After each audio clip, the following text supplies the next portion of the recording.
Human yields back. Mr. Crawford, 7 minutes. Thank you, Mr. Chairman, and thank you, Mr. Johnson, for being here.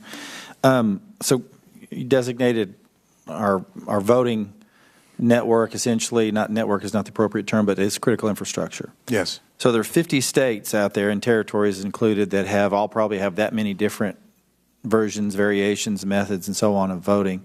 So that must be very difficult to be able to synchronize that or harmonize all that and to implement comprehensive type of a security strategy, cybersecurity strategy, correct? Well, that's not quite the nature of a critical infrastructure designation. That's not what it does. Okay. It prioritizes our assistance when they ask. It guarantees a certain level of confidentiality in their communications with us, and it gives them the protection of domestic and international cyber norms. So in it's your, not any type of federal takeover or sure, federal no, I understand that completely. Then I wouldn't want that to be the case. But to your knowledge, are there any states who have their actual voting terminals? Are they online? There are states that have aspects of their systems online. There are states, for example, I believe, that use the internet for absentee voting. Okay, and that could be compromised. Is that possible? It is a potential vulnerability, yes. Okay, but the actual, when you walk in to vote, whether it be in early voting or whether it be on election day, and you walk in there and either you've got a paper ballot or a screen, much like you see in front of me here, that's not online, would not be subject to correct. Okay. In just about every state, so far as I know, yes. All right. So, and kind of following on to what Mr. Schiff said, then if there was an attempt made to compromise that, and in other words, to affect the tally, the vote count, there would have to be a human component there, correct?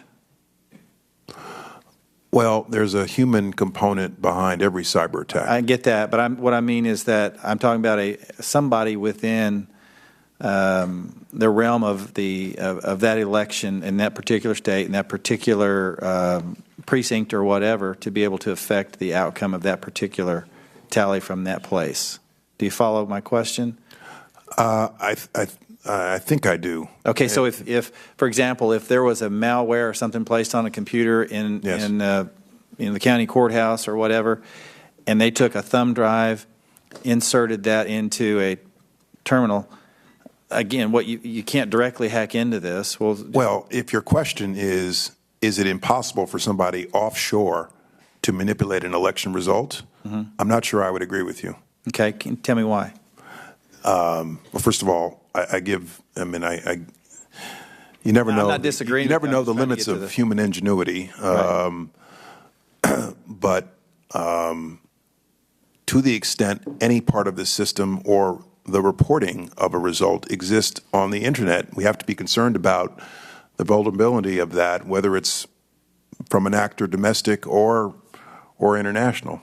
Okay, and I wasn't. And I think it was Congressman Schiff who talked about ways in which malware can be implanted. But so I mean, malware obviously is generally speaking is done are affected by unwitting actors that may open up an email or may do any number of things that could then subject them to that malware.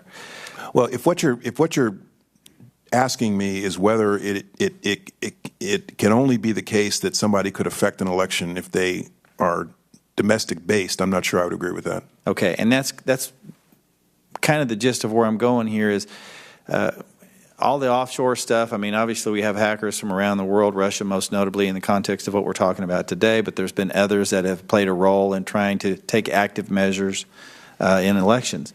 But my point is for them to fully affect the outcome of the election in terms of manipulating numbers, would they not need to have some sort of complicit individual physically present to affect that? I don't think I'm prepared to agree with that. Just because cyber bad actors are extraordinarily clever, aggressive, tenacious. So I don't think I can categorically agree with that. Without having access to this terminal through a network and only being able to update that software on this terminal, through a thumb drive or some other connection, then somebody would physically have to connect it to do that, is what I'm saying. So I'm not sure. I'm not a cyber expert. I learned a lot about this topic over the last 3 years, and I think that's a conversation you should have with people who really understand these capabilities. okay, thank you. I'm going to yield the balance of my time to Mr. Gowdy. I thank my friend from Arkansas. Director Jones, this will probably be the last time